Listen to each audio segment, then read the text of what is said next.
कहानी है आज से 100 साल पहले की। ये कहानी है एक गांव शेर बेलवाना की। इस गांव में पहले तो आदिवासी समुदाय के लोग बसते थे, लेकिन अभी इस गांव एक भी आदिवासी नहीं रहते। अभी इस गांव में सिर्फ और सिर्फ मुस्लिम लोग रहते हैं। तो ऐसा क्या हुआ जो एकदम से आदिवासी गायब हो गए और मुस्लिम की आबादी बस गई? आइए जानते हैं इसी कहानी के पीछे के रहस्य।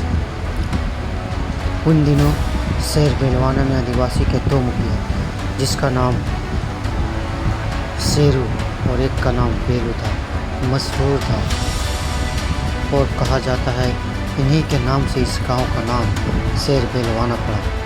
आदिवासी लोग के इस बस्ती में सबसे पहले एक मुस्लिम, जिसका नाम पूरन था, पूरन बुढ़ा, वो कहीं दूसरा जगह से आके यहाँ पे आदिवासी के परमिशन से बस गए। समय चलता गया। एक पूरन बुढ़ा के आने के बाद यहाँ उनकी फैमिली धीरे धीरे बढ़ती गई। उन दिनों भूत प्रेत आम था। शाम होते ही सब अपना घर का दरवाज़ा बंद कर लेते थे। भूत का प्रकोप इतना बढ़ गया था कि लोग कभी कभी शाम के 4 बजे ही घर बंद कर लेते थे। घर के बगल में खेत में जाने से डरते थे। ऐसा कहते हैं पुराने लोग कि भूत को आग के रूप में कभी भी देखा जाता था। अंधविश्वास आम हो गया था।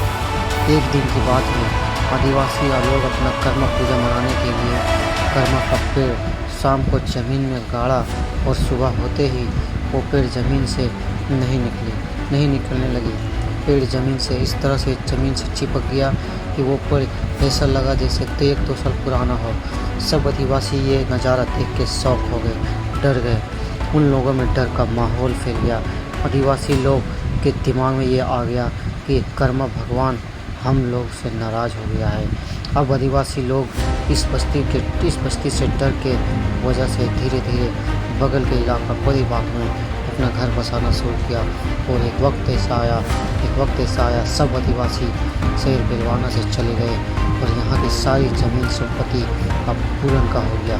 वही पूरन बुढ़ा जो यहाँ पे आया था एक मुस्लिम बन गया और तभी से यहाँ पे मुस्लिम आबादी धीरे धीरे बसने लगी और ये पूरा इलाका अब मुस्लिम आबादी है।